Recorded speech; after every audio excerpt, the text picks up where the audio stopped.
Que se cache-t-il derrière la malédiction Uzumaki? Alors quand je parle de malédiction, c'est ce que disent les fans en parlant de cette adaptation de 4 épisodes, mais je voulais faire cette vidéo parce que moi j'ai un avis un peu différent sur ce que représente Uzumaki en termes d'animation, en termes de production, pourquoi globalement les fans, que ce soit du côté positif ou négatif, sont totalement dans l'extrême. Alors déjà contexte, c'est quoi Spiral? Et bah c'est un manga en 3 tomes de Junji Ito, le maître de l'horreur, un manga qui est sorti il y a une vingtaine d'années. C'est pas la première adaptation que Junji Ito a de ces fameuses histoires horrifiques, et globalement toutes les productions autour de ces mangas sont un peu catastrophiques. Mais Uzumaki avait un propos différent, avait une ambition différente, celle de faire un style très crayonné, très manga en animation, ce qui est un pari fort risqué, et un pari qui, à première allure, au premier trailer, avait l'air, c'est vrai, assez exceptionnel. On se disait, mais s'il y a toujours cette qualité globalement sur la production en général, ça va être vraiment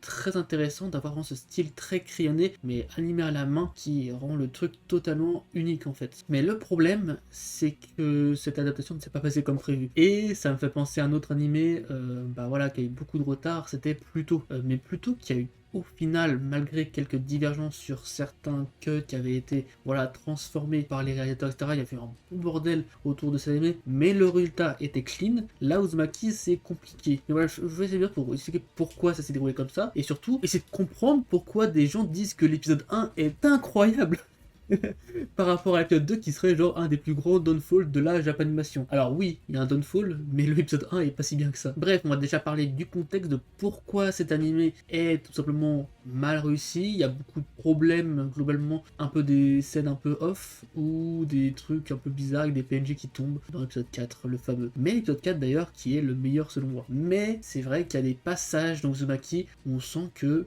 bah, ça a été fait à la dernière minute littéralement. Genre en mode ils avaient pas le temps d'animer, et malgré les nombreux reports qu'il y a eu, la production était comme qui dirait arrêtée, et qu'ils avaient peu d'intervallistes, ils faisaient des animations très bizarres, les démarches des personnages étaient très très bizarres. D'un côté, je trouve ça assez intéressant pour le côté horrifique, je trouve que des fois ça marche assez bien, ça donne un petit côté horrifique, mais bon c'est vrai que des fois c'est vraiment catastrophique, pur et dur, c'est pas une volonté artistique en tout cas. Mais donc je vais vous afficher à l'écran ces tweets d'une personne de l'équipe qui explique que voilà, globalement ça s'est mal passé lors de la production, il y a eu beaucoup de décisions qui ont été prises autour de ce truc qui font que voilà, ils ont pas eu le temps de faire ce qu'ils voulaient, et malgré les reports et tout, ça a été un peu bâclé, que finalement il allait sortir comme il est, mais ils étaient vraiment pas contents de ce qu'ils pouvaient faire parce qu'ils étaient vraiment pas au bout de leurs idées en fait. Et on sait que l'épisode 1, voilà, c'était à peu près ce qu'ils voulaient mettre en avant. Et c'est pour ça qu'il y a une grosse différence de direction artistique un peu quand même entre l'épisode 1 et l'épisode 2. Mais à part ça, on peut juste regarder le aniliste du projet, et on voit qu'on a un directeur pour l'épisode 1, un autre directeur pour l'épisode 2 et l'épisode 3, et un épisode directeur pour l'épisode 1 et 4. Et déjà l'idée qu'il y a 3 directeurs différents pour 4 épisodes de 20 minutes, on vous rappelle, c'est assez étrange. On pourrait se dire que c'est une bonne décision, mais vraiment directeur, c'est assez particulier, c'est pas un épisode directeur, c'est vraiment des directeurs par épisode différents, comme si il y avait eu une confrontation entre plusieurs directeurs, des directeurs étaient partis, d'autres revenus, c'est très très bizarre, et globalement c'est quand même mieux d'avoir une personne qui se charge d'un projet au global, de sa direction globale, et pas d'avoir des trucs qui se séparent entre deux, surtout quand un truc veut avoir une volonté, bah voilà, d'avoir une animation assez crayonnée, c'est-à-dire avoir une direction artistique qui est poussée du début à la fin dans ce sens-là. C'est très particulier, mais bon, après, pas rentrer dans les détails du studio, je pense que les langues vont se lier au fur et à mesure des semaines, mais ce qu'on sait, c'est qu'il y a des problèmes en interne, et que c'est pas la première fois qu'il y a des problèmes en interne, il y en a souvent dans la Japanimation, mais là, ça a l'air d'être assez important pour que la production, qui est que de 4 épisodes en soi, 4 épisodes d'une vingtaine de minutes, alors certes, il y a un style crayonné très poussé, mais concrètement, qui leur a demandé qui leur a demandé de faire un projet aussi ambitieux? C'est sûrement bah, leur volonté, mais ce que je veux dire, c'est que au final, ils n'ont pas pu la respecter, et du coup, c'est un projet vraiment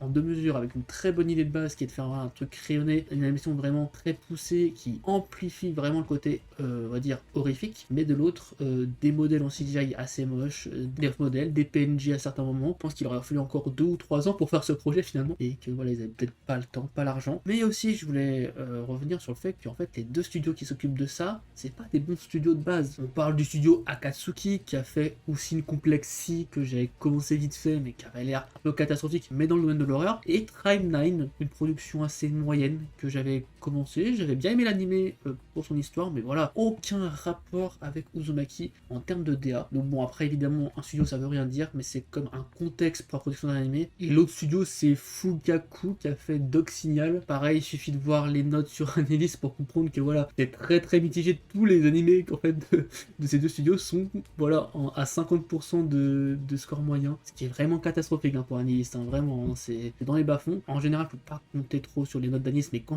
on sait que c'est des trucs à 50% que ça dans tous les animés des deux studios, c'est qu'il y a un problème dans ces studios-là et que voilà, Uzumaki n'était pas dans de bonnes mains spécialement. Et puis bon, Adult Swim aussi, à la base c'est plus un truc qui fait de l'animation voilà plus américaine, qui gérait donc le projet globalement. Et voilà, on les connaît pour Rick et Morty, mais voilà, si on pense à Rick et Morty, on pense à Rick et Morty, The Animation aussi, version animée, malheureusement catastrophique comparé à Rick et Morty classique quoi. Donc c'est qu'il y a un problème quelque part autour de cet animé, peut-être aussi du côté des Américains d'Adult Swim. Bref, ça c'était pour le contexte, mais maintenant je voulais vous parler des épisodes, et notamment de ce qui s'est passé autour de l'épisode 1 et l'épisode 2. Je vois des centaines de personnes dire que voilà, l'épisode 1 et l'épisode 2, le downgrade était catastrophique, mais je suis désolé de dire, l'épisode 1 était pas si bien que ça. De base, on est sur un manga d'une vingtaine de chapitres qui est adapté en 4 épisodes, et l'épisode 1 de ce manga adapté, pareil, 5 chapitres peut-être, vraiment beaucoup de passages du manga en fait étaient adaptés en un épisode. Donc ça faisait que de base, l'épisode 1 d'Uzumaki qui était censé être le meilleur, celui que tout le monde a adoré, je sais pas quoi, avait un gros problème qui était le rythme. Et le rythme c'est très important, encore plus dans un animé d'horreur. Un animé d'horreur qui est censé nous faire peur, censé nous faire angoisser. Là il se passait tellement de choses à la seconde que j'avais aucun sentiment de peur, d'horreur. On parle d'une malédiction de la spirale qui concerne une sorte de ville, et voilà, des apparitions spiralesques vont arriver, et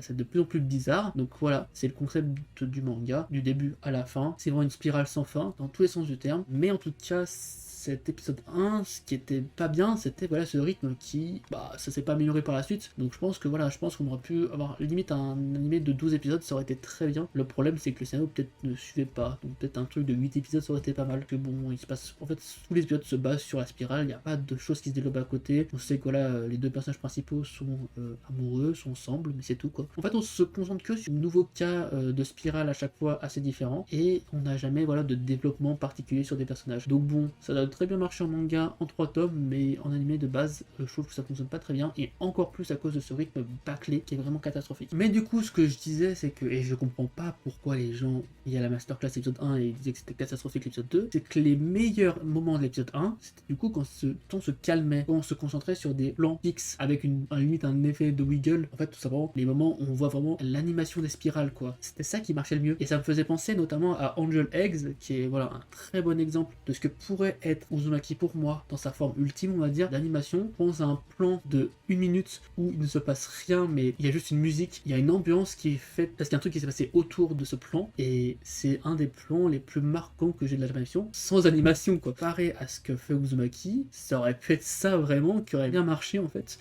donc de prendre le temps d'installer l'horreur sans vouloir animer 50 000 trucs. Voilà, c'est ça le gros problème que pour moi à Uzumaki, et ce qui fait que je rentre à aucun moment dans l'horreur de ce manga. Et c'est dommage parce que le manga ça doit beaucoup mieux marcher, parce qu'on peut choisir le rythme à lequel on lit, et puis bon, c'est un manga qui est hyper respecté. Tendance à dire que voilà, il y a des idées très sympathiques dans Uzumaki, même dans l'animé en soi, des quelques passages un peu fulgurants où des choses se passent à l'écran et qui sont vraiment cool, notamment dans l'épisode 1, la copine de Kirei en train de se transformer petit à petit, quoi, globalement, et ça c'est assez pas mal, voilà. Donc voilà, il y a des 3-4 passages sympas dans l'épisode 1, mais les passages les plus marquants, c'est quand il se passe rien, quand il n'a pas d'animation, quand le show se pose. Donc moi quand j'ai vu l'épisode 2, on m'avait décrit comme le truc le plus horrible, vraiment la production avait eu un downgrade incroyable, j'avais vu ça avant de voir l'épisode, et bah quand j'en suis sorti, je me suis dit que l'épisode de Little Samurai où la CGI a été mis en place comparé au premier épisode était un plus gros downgrade que cet épisode 2 de Uzumaki, parce que Uzumaki épisode 2 a les mêmes problèmes qu'épisode 1. Globalement en fait c'est toujours aussi rushé, on a toujours pas le temps de se mettre en place, malgré que le scénario je le trouve plus intéressant dans l'épisode 2, plus bizarroïde, enfin je trouve que ça marche mieux. Il y a des scènes qui sont plus marquantes je trouve, comme la scène des cheveux, je sais qu'elle fait un peu polémique, les gens n'aiment pas trop, mais moi je trouve qu'elle avait un charme particulier, cette scène un peu voilà avec les cheveux en spirale, j'ai vraiment beaucoup aimé cette scène. La scène du phare au final elle est plutôt réussie, donc voilà, j'avais 3-4 moments pareils, un peu comme l'épisode 1 de réussi globalement dans cet épisode. J'avais préféré les scénarios, et oui il y a quelques scènes un peu off-model, mais un peu comme l'épisode 1, évidemment l'intégration de la CGI qui fait un peu mal, mais voilà, ça correspond à aller 10% des plans, 5% des plans, je sais pas. Moi je retiens que dans la globalité, j'ai l'impression que l'épisode 2 était avec évidemment plus de défauts, mais tout aussi constant que l'épisode 1 en termes de qualité. Sachant que l'épisode 1, pour rappel, ce qui marchait le mieux, c'était les plans où il n'y avait pas d'animation. Selon moi, évidemment. Donc voilà, l'épisode 1 était évidemment quand même mieux, parce que plus abouti, les animateurs ont pu aller au bout de leurs idées, mais j'ai pas l'impression que l'épisode 2 était si catastrophique que ça. Par contre, j'ai tendance à dire que voilà, l'épisode 3, ce qui est très bizarre, c'est que les gens ont retenu que c'était un meilleur épisode que l'épisode 2, et que pour moi, c'est le pire épisode. Et pourquoi les gens ont retenu que l'épisode 3 était mieux? Parce que les scènes qui étaient plus impressionnantes étaient à la fin. C'était des scènes avec plus d'animation, mais l'épisode 3 était beaucoup moins constant que l'épisode 2. Et évidemment, il y a eu le choc épisode 1 épisode 2 qui était quand même assez marquant, et je comprends que ça, puis voilà, mais l'épisode 3 est pour moi bien plus catastrophique dans sa globalité que l'épisode 2. Donc voilà, c'est très étonnant de sortir que l'épisode 2 est tout simplement moins bien que l'épisode 3, et que voilà. Voilà ce que l'épisode 3, j'ai pas grand chose à dire, il y avait une scène bien, elle est à la fin, et après le reste c'était catastrophique du début à la fin. C'était vraiment pas constant pour le coup. Et moi je cherche la constance dans un anime, je cherche quelque chose qui, voilà, c'est mid, mais c'est mid tout le temps. C'est pas catastrophique à un moment, puis après c'est bien, catastrophique à un moment, voilà, ça si c'est ça, pour moi c'est pas super quoi. L'épisode 2 avait réussi à, je trouve, faire quelque chose de constant dans la médiocrité, et pour moi ça me gêne moins qu'un truc qui, voilà, essaye de briller par quelques scènes et puis tout le reste ne marche pas quoi. Donc voilà, et puis l'épisode 3, voilà, les scènes n'étaient pas super bien, et on termine avec l'épisode 4. Le premier truc que j'ai vu moi, avant de lancer l'épisode, c'était des gens qui mettaient le fameux PNJ qui tombe de la fin de l'épisode, la fin de la série globalement, qui est comme une scène marquante, donc c'est comme catastrophique de faire un PNJ comme ça, on est d'accord, mais ça reste le meilleur épisode de la série. Ça reste l'épisode où la production est la plus constante par ce moment-là. Ça reste l'épisode où on arrive un peu à, voilà, offrir quelque chose d'autre dans la DA. Donc voilà, il y a beaucoup plus de choses inventives dans ces épisodes finaux, et aussi dans l'épisode 2 d'ailleurs. Mais voilà, l'épisode 4 a quelque chose de marquant, arrive à conclure la série, et voilà, cette fin, bon, en PNG, un peu catastrophique. Mais ce qui se passe après est bien. Donc voilà, pour moi, l'épisode 4 c'est celui qui m'a le mieux marché sur moi en tout cas. Pour moi, Uzumaki, c'est pas un anime qui sera marquant. Conseille vivement de lire le manga dans tous les cas. Mais voilà, si vous voulez voir des highlights un peu de certains moments, peut-être que vous trouverez votre bonheur dans Uzumaki l'animé. Mais globalement, ça reste une adaptation décevante par rapport au trailer. Ça, on peut être tous d'accord que ça, pour le coup, le downgrade du trailer et de la série au global, il y a une grosse différence. Parce qu'ils ont mis évidemment les scènes les plus marquantes. Mais en tout cas, j'ai pas l'impression que l'épisode 2 soit le plus catastrophique de la série. Pour moi, c'est l'épisode 3. Et encore une fois, l'épisode 1 est pas si bien que ça. Et l'épisode 4 est le meilleur pour moi. Voilà, j'avais envie de dire ça parce que j'ai l'impression que les gens retiennent toujours ce qui les arrange. Ils recherchent pas la constance, mais ils recherchent la Sakuga. À chaque fois que je vois des avis sur des animés, c'est tout le temps basé sur ça, malheureusement. Dans la globalité, j'ai l'impression que les gens ne s'intéressent pas au scénario, ne s'intéressent pas à la constance d'un anime, comment il a été produit, et je trouve ça un peu décevant. Et surtout dans un anime d'horreur, quand l'horreur c'est censé être une réalisation, une mise en place, une lenteur qui est censée être faite, c'est sûr qu'on peut être déçu globalement de cette animation de Uzumaki qui reste décevant pour ça. Et j'espère que Junji Ito aura une fois un jour une bonne adaptation de ces animés. J'ai pas vu ces autres animés d'horreur, mais je sais que c'est, voilà, globalement très mal reçu. Donc si vous avez un anime d'un manga Junji Ito que vous trouvez vous de votre côté sympathique, n'hésitez pas à dire dans les commentaires. Peut-être que j'irai checker si j'ai la motivation, mais en tout cas on attend les prochaines productions, parce que voilà, c'est un grand auteur, et je pense que à la manière d'un Inoue Asano avec Dead Demon Destruction, où il a eu la mainmise sur cette production et a fait une adaptation vraiment incroyable, je pense que Junji Ito serait peut-être la solution. Après je sais pas si les autres productions avaient fait ça, mais en tout cas ce serait bien qu'en fait il ait peut-être plus le choix sur les studios qui produisent ses projets, qu'il ait vraiment une mainmise, un budget, je sais pas, un truc qui fait que ces animés d'horreur soient sympathiques, parce que beaucoup dans l'horreur, les animés c'est pas souvent incroyable. Et pareil, si vous avez des animés d'horreur sympathiques, je suis preneur. Alors moi j'aime pas les screamers, il y en a pas dans Uzumaki de ce que j'ai trouvé, mais voilà, moi j'aime bien l'ambiance horreur et je la retrouve pas dans Uzumaki l'animé. N'hésitez pas à vous abonner si vous voulez voir d'autres vidéos sur les animés, les mangas, les jeux vidéo et bien plus encore. Sur ce, je vous souhaite une bonne journée, une bonne soirée. C'était Paul, salut.